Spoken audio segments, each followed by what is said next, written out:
मैं राकेश मीणा, सहायक आचार्य राजनीति विज्ञान, राजकीय महाविद्यालय नौहर। आज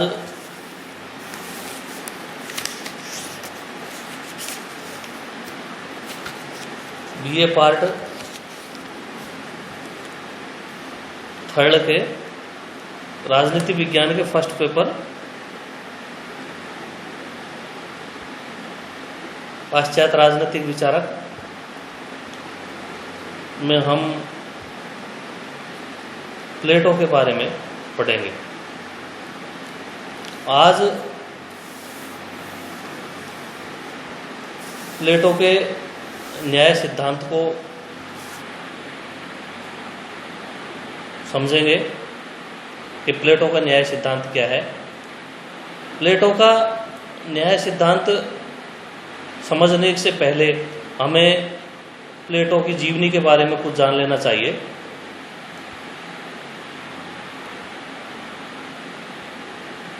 प्लेटो का जन्म 428 ईस्वी पूर्व यूनान के एथेंस नामक नगर राज्य में हुआ। इनके बचपन का नाम एरिस्टोक्लिस था।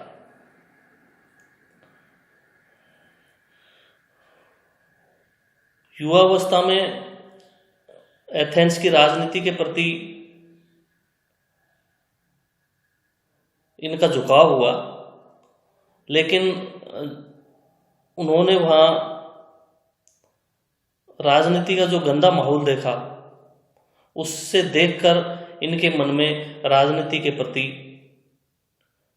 नफरत की भावना पैदा हुई और ये दर्शन शास्त्र की तरफ मुड़े।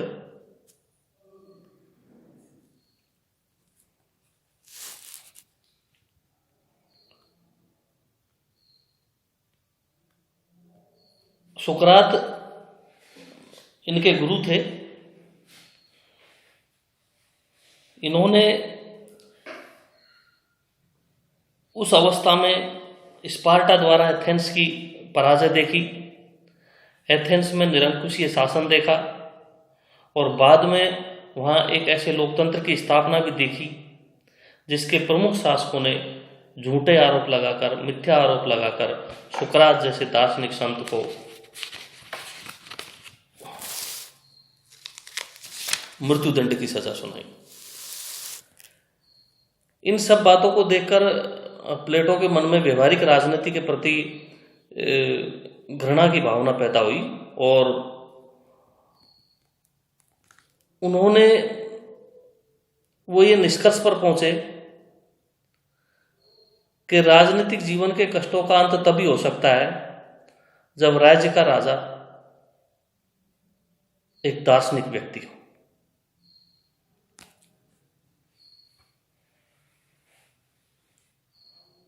प्लेटो ने जिन ग्रंथों की रचना की, उन ग्रंथों में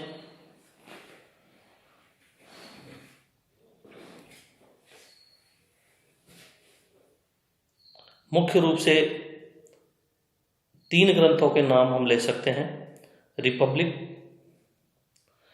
पॉलिटिक्स और द लॉज।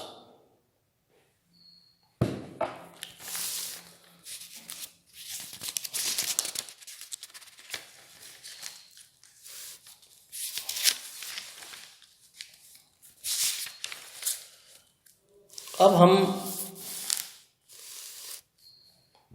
प्लेटो के न्याय सिद्धांत को समझने का प्रयास करेंगे कि प्लेटो का न्याय सिद्धांत क्या है।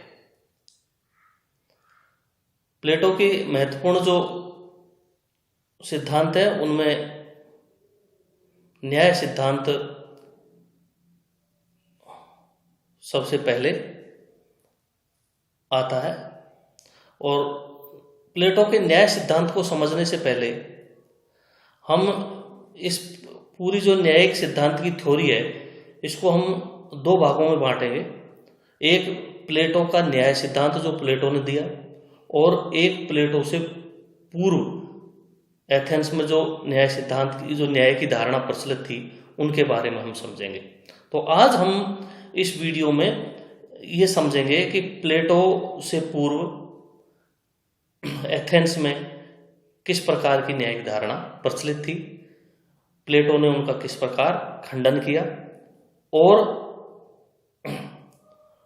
लोगों के दिमाग में जो धारणाएं बैठी हुई थी उनको दूर करने का प्रयास किया।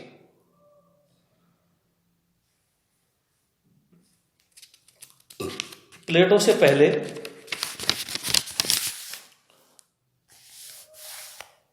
न्याय सिद्धांत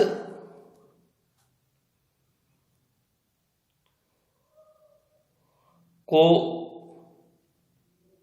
3 भागों में बांटा गया: परंपरागत न्याय सिद्धांत, क्रांतिकारी न्याय सिद्धांत और न्याय का व्यवहारिक सिद्धांत।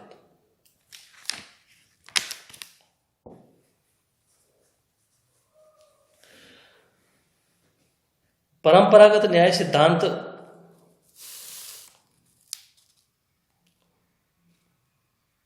मुख्य रूप से नैतिक मूल्यों पर आधारित है। इस सिद्धांत को सिफालस और पॉलीमार्कस द्वारा प्रस्तुत किया। पिता पुत्र थे, सिफालस पिता थे और पॉलीमार्कस उनके पुत्र थे। सिफालस ने कहा कि सत्य बोलना और दूसरे के ऋण को चुका देना न्याय है।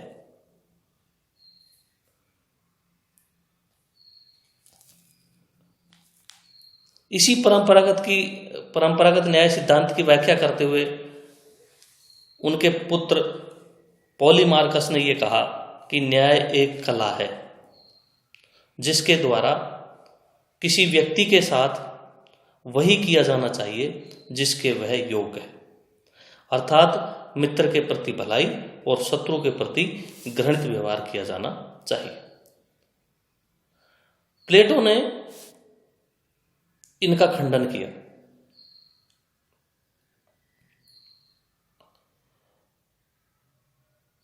उन्होंने सर्वप्रथम सिफालस के इस विचार का खंडन किया कि सत्य बोलना और दूसरे के ऋण को चुका देना न्याय है। प्लेटो ने यह माना कि हमेशा सत्य बोलना और दूसरे के ऋण को चुका देना न्याय नहीं हो सकता, कभी कभी ये अन्याय भी हो सकता है। उदाहरण के लिए उन्होंने बताया कि किसी नागरिक द्वारा अन्य राष्ट्र को अपने राष्ट्र की कोई गोपनीय बात बताना सत्य भाषण की श्रेणी में तो आता है, लेकिन वह न्याय की श्रेणी में नहीं माना जा सकता। उसी प्रकार उन्होंने कहा कि दूसरे के ऋण को चुका देना यह ठीक है कि यह अच्छी बात है, दूसरे के ऋण को चुका देना चाहिए, लेकिन सभी परिस्थितियों में दूसरे के ऋण को चुका देना न्याय नहीं हो सकता। उन्होंने इसके बारे में कहा कि यदि कोई व्यक्ति ऐसा हो, चाहे वो आपका मित्र हो, जानकार हो, रिश्तेदार हो, वो सही मानसिक अवस्था में आपके पास में कुछ अपने ऐसे हथियार वगैरह कुछ ऐसी चीज रख गया हो और कुछ परिस्थितियां ऐसी बनी कि उस टाइम की वो उनसे हथियार मांगने के लिए आता है, और जब आपको ये पता लग जाए कि आज यदि मैंने इस वक्त इसके हथियार को दे दिया तो इस हथियार का दुरुपयोग करेगा। जब व्यक्ति वो आके उस हथियार को मांगता है तो नैतिक रूप से हमें उस चीज को देना चाहिए, लेकिन यदि हम उस चीज को देते हैं तो वो उसका दुरुपयोग कर सकता है। इसलिए वो उस अवस्था में उसको हम न्याय नहीं कह सकते। इसलिए विक्षिप्त अवस्था में या ऐसी उसकी मनोदशा हो जिसमें वो उसका दुरुपयोग कर सकता है, तो हमें उस चीज को, उस हथियार को नहीं लौटाना चाहिए। दूसरा उन्होंने पॉलीमार्कस के बारे में, ये पॉलीमार्कस के जो विचार थे न्याय के बारे में, उनका खंडन किया। उन्होंने कहा, पॉलीमार्कस ने यह कहा कि न्याय एक कला है जिसके द्वारा किसी व्यक्ति के साथ वही किया जाना चाहिए जिसके वह योग्य है, अर्थात मित्र के प्रति भलाई और शत्रु के प्रति घृणित व्यवहार। तो प्लेटो कहता है कि न्याय एक कला है। यह कथन सत्य नहीं है, क्योंकि न्याय व कला के लक्षणों में अंतर होता है। कला को किसी के प्रति अच्छाई और बुराई के रूप में प्रयोग किया जा सकता है, लेकिन न्याय एक ऐसी चीज है जिसको हमेशा अच्छाई के रूप में ही प्रयोग में लाया जा सकता है।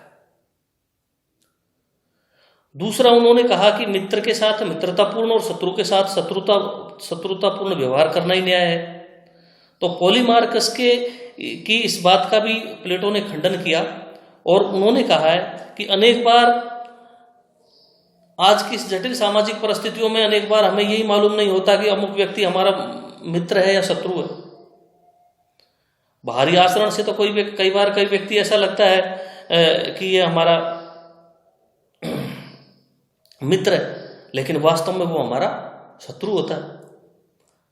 अतः उन्होंने कहा कि व्यवहार में इस सिद्धांत को वैसे लागू करना ही कठिन है। दूसरा, यदि हमें ये मालूम भी हो जाए कि अमुक व्यक्ति वास्तव में हमारा शत्रु है, तो जानबूझकर उसकी हानि करने को न्याय नहीं कहा जा सकता। दूसरा, उनका जो सिद्धांत था, उनसे प्लेटो से पूर्व जो एथेंस में न्याय का जो प्रचलित सिद्धांत था वो था क्रांतिकारी सिद्धांत। और क्रांतिकारी सिद्धांत में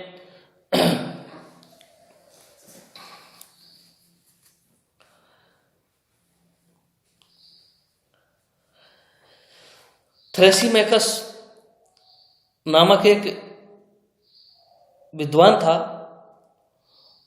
वो ये मानते थे कि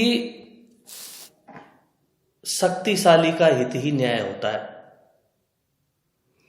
और अन्याय न्याय से श्रेष्ठ होता है।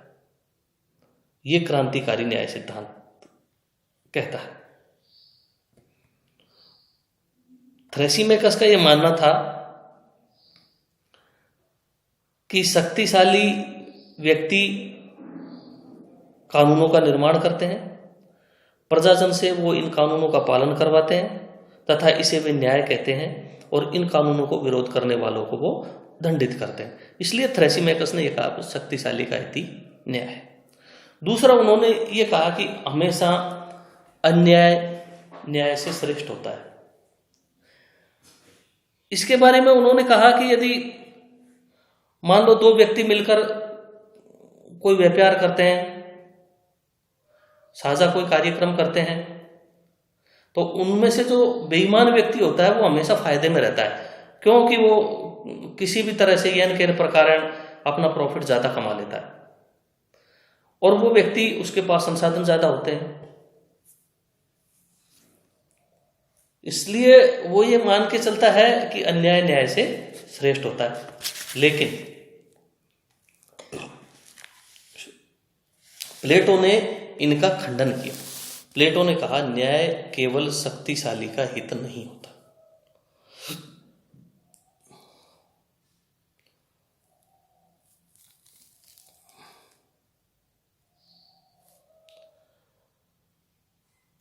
प्लेटो कहता है कि किसी भी कला का उद्देश्य अपने से संबंधित वस्तु के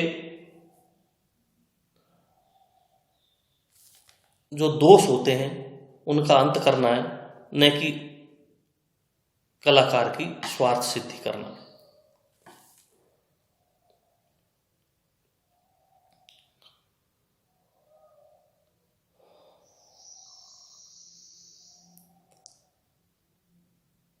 जैसे गडरिये का कार्य है पशुओं की सेवा करना, उनका मांस का भक्षण करना नहीं।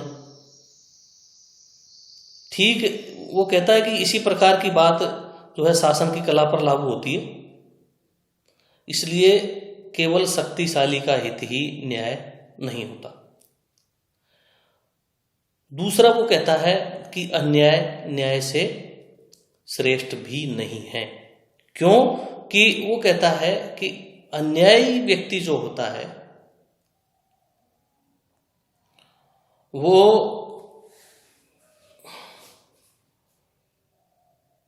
क्षणिक रूप से सुख एवं आनंद की प्राप्ति कर सकता है, लेकिन कालांतर में अन्यायी व्यक्ति अपनी सीमा को नहीं जानता और धीरे धीरे अन्याय करता करता वो उस सीमा को पार कर जाता है जहां फिर अंततः उसको हानि उठानी पड़ती। इसलिए अन्याय न्याय से कभी श्रेष्ठ नहीं हो सकता।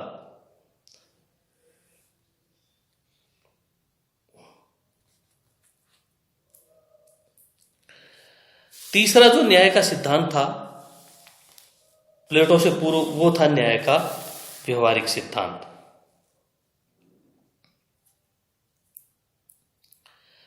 न्याय का जो व्यवहारिक सिद्धांत है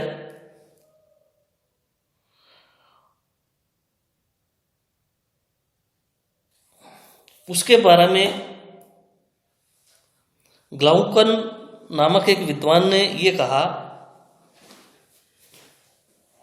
कि मानव स्वभाव से अन्याय प्रिय है, अतः मानव स्वभाव की दृष्टि से न्याय एक ऐसी कृत्रिम अवस्था है, कृत्रिम धारणा है जिसकी स्थापना समझौते के द्वारा होती है।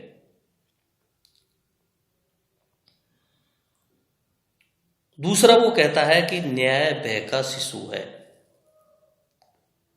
अर्थात शक्तिशाली व्यक्तियों के अन्याय से भयभीत व्यक्तियों के मन में ही न्याय की भावना पैदा होती है।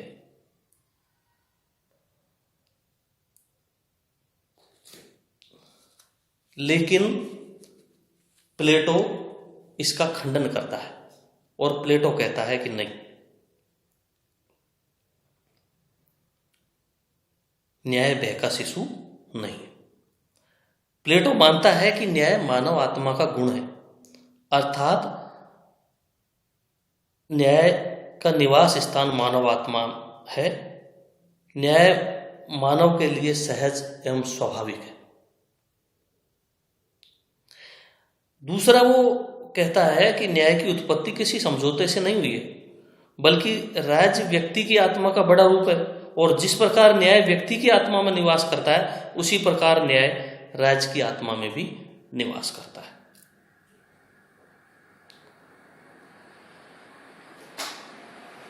ये प्लेटो से पूर्व जो एथेंस में न्याय की धारणा प्रचलित थी वो है। आज हम यही समझेंगे कि प्लेटो से पूर्व एथेंस में न्याय की क्या अवधारणा थी और उनका किस प्रकार प्लेटो ने खंडन किया। धन्यवाद।